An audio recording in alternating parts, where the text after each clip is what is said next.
Novel. Goodbye, Mr. Chips by James Hilton.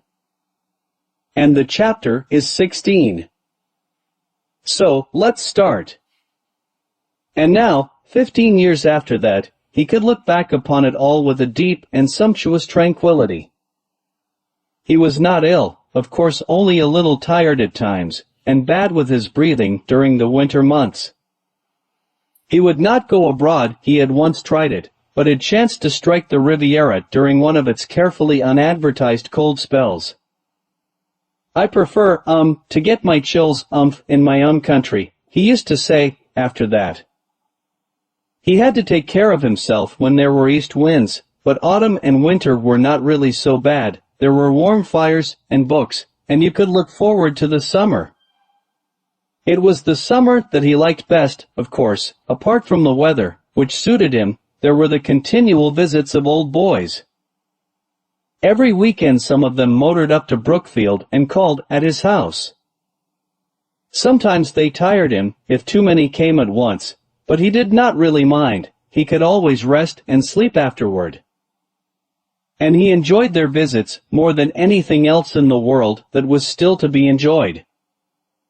Well, Gregson, I remember you, always late for everything, eh? Perhaps you'll be late in growing old, like me, eh? And later, when he was alone again and Mrs. Wickett came in to clear away the tea things, Mrs. Wickett, young Gregson called, you remember him, do you?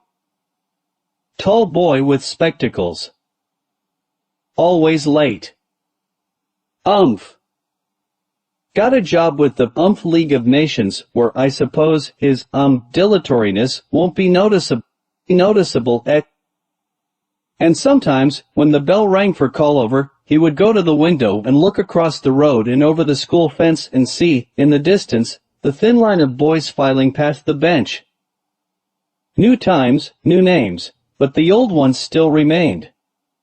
Jefferson, Jennings, Jolyon, Jupp, Kingsley Primus, Kingsley Secundus, Kingsley Tertius, Kingston, where are you all, where have you all gone to? Mrs. Wickett, bring me a cup of tea just before prep, will you, please? The post-war decade swept through with a clatter of change and maladjustments. Chips, as he lived through it, was profoundly disappointed when he looked abroad. The Ruhr, Shannock, Corfu, there was enough to be uneasy about in the world.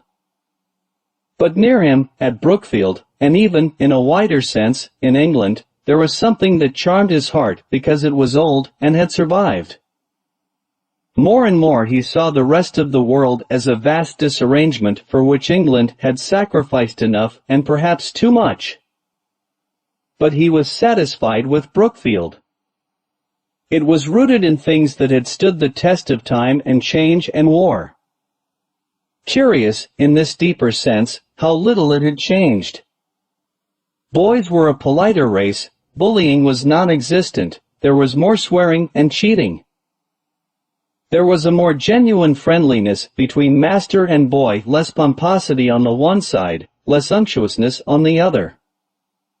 One of the new masters, fresh from Oxford, even let the sixth call him by his Christian name. Chips didn't hold with that, indeed, he was just a little bit shocked.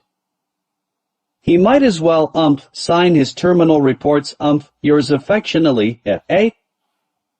He told somebody. During the general strike of 1926, Brookfield boys loaded motor vans with foodstuffs. When it was all over, Chips felt stirred emotionally as he had not been since the war. Something had happened, something whose ultimate significance had yet to be reckoned. But one thing was clear, England had burned her fire in her own grate again. And when, at a speech day function that year, an American visitor laid stress on the vast sums that the strike had cost the country, Chips answered, yes, but, advertisement always is costly. Advertisement? Well, wasn't it, advertisement, and very fine advertisement, too? A whole week of it, and not a life lost, not a shot fired. Your country would have, spilled more blood in, raiding a single liquor saloon. Laughter, laughter, wherever he went and whatever he said, there was laughter. He had earned the reputation of being a great jester, and jests were expected of him. Whenever he rose to speak at a meeting, or even when he talked across a table, people prepared their minds and faces for the joke. They listened in a mood to be amused, and it was easy to satisfy them. They laughed sometimes before he came to the point. Old Chips was in fine form, they would say, afterward. Marvelous the way he can always see the funny side of things. After 1929, Chips did not leave Brookfield even for old boys' dinners in London. He was afraid of chills, and late nights began to tire him too much. He came across to the school, however, on fine days, and he still kept up a wide and continual hospitality in his room. His faculties were all unimpaired, and he had no personal worries of any kind.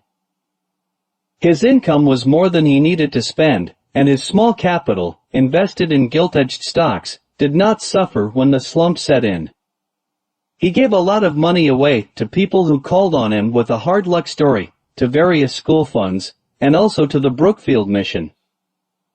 In 1930 he made his will.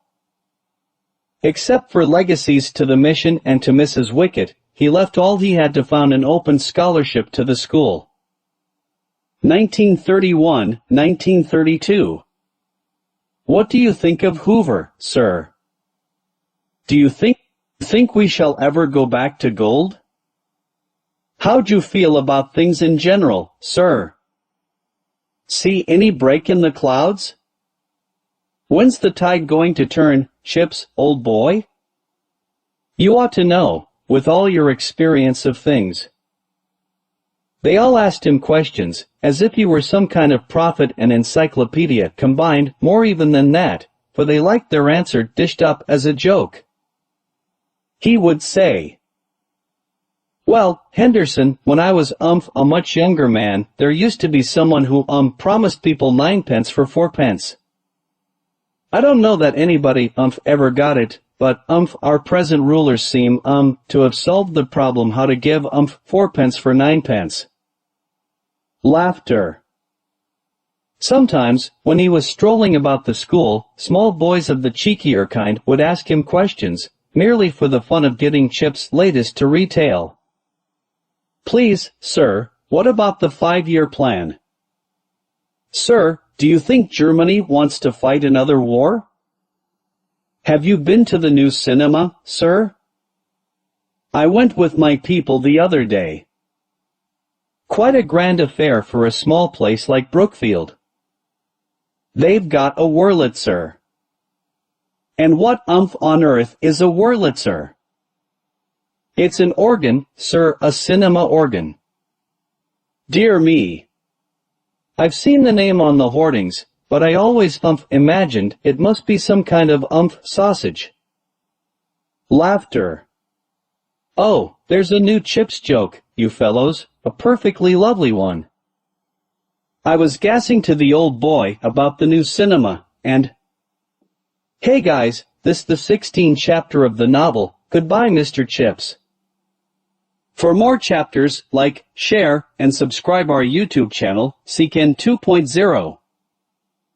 Share your opinion in the comments section and see you soon. Bye, Allah Hafiz.